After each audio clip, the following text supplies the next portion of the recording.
Diabetes patients blood sugar levels நார்மலாக இருந்தால் மட்டும் போதும் அப்படின்னு நினைக்கிறாங்க. பேங்க்ரியாஸை மட்டுமே ட்ரீட் பண்ணுறாங்க.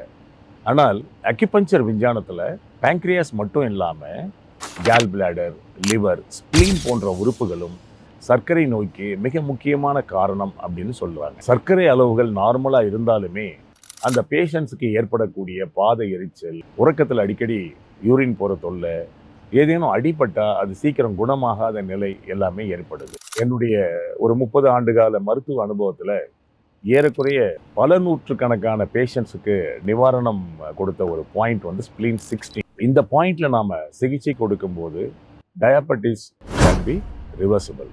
அது மட்டும் இல்லாமல் டயபெட்டிஸ் பேஷண்ட்ஸ் பொதுவாக கேட்பாங்க, நீங்கள் என்ன கண்ட்ரோல் சொன்னாலும் நான் செய்கிறேன் அப்படின்னு கேட்பாங்க.